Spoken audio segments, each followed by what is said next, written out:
Kodakara government boys high school സ്റ്റേഡിയത്തിലെ ഗാലറിയെ Brazil പതാകയുടെ മാതൃകയിൽ ചായം തേച്ച് മനോഹരമാക്കിയിരിക്കുകയാണ് ഒരു കൂട്ടം ബ്രസീൽ ആരാധകർ. മൂന്നാം തവണയാണ് ബ്രസീലിന്റെ ആരാധകർ കൊടകര സ്റ്റേഡിയത്തിലെ ഗാലറിയിൽ മഞ്ഞയും പച്ചയും കലർന്ന ബ്രസീലിയൻ പതാകയുടെ മാതൃകയിൽ ചായം പൂശി മനോഹരമാക്കുന്നത്. 2026 വേൾഡ് കപ്പിനെ ആവേശത്തിന്റെ ഭാഗമായിട്ട് കൊടകരയിലെ ബ്രസീൽ ഫാൻസ് ആണ് ഈ സ്റ്റേഡിയം ഈ നിലയിൽ ഇങ്ങനെ ഒരു ബ്രസീലിന്റെ ഫ്ലാഗ് ചെയ്തിരിക്കുന്നത്. ഇതിന് മുൻപ് 2 തവണ നമ്മൾ ചെയ്തിട്ടുണ്ട്.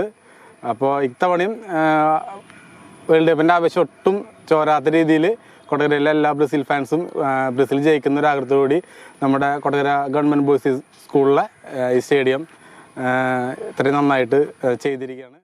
2018-ലെയും 2022-ലെയും ഫിഫ ലോകകപ്പ് കാലത്ത് ഇവർ സ്റ്റേഡിയത്തിന് മഞ്ഞയും പച്ചയും നിറം നൽകിയിരുന്നു. ഫുട്ബോൾ പ്രേമികളായ VR Sujith, Prajeesh Govardhan, Abin Krishna, PM Adarsh, Rakesh Raju, Vishnu Unni, TS Adil, AB Abhinav, Sharon, Rohith എന്നിവരുടെ നേതൃത്വത്തിലാണ് 20 ലിറ്റർ പെയിന്റ് ഉപയോഗിച്ച് 2 ദിവസം കൊണ്ട് സ്റ്റേഡിയത്തിലെ ഗാലറി കളറാക്കിയത്. ബ്രസീൽ ടീമിന്റെ കടുത്ത ആരാധകരായ ഇവർ ഇത്തവണ ലോകകപ്പ് മഞ്ഞപ്പട സ്വന്തമാക്കുമെന്നാണ് ഉറച്ചു വിശ്വസിക്കുന്നത്.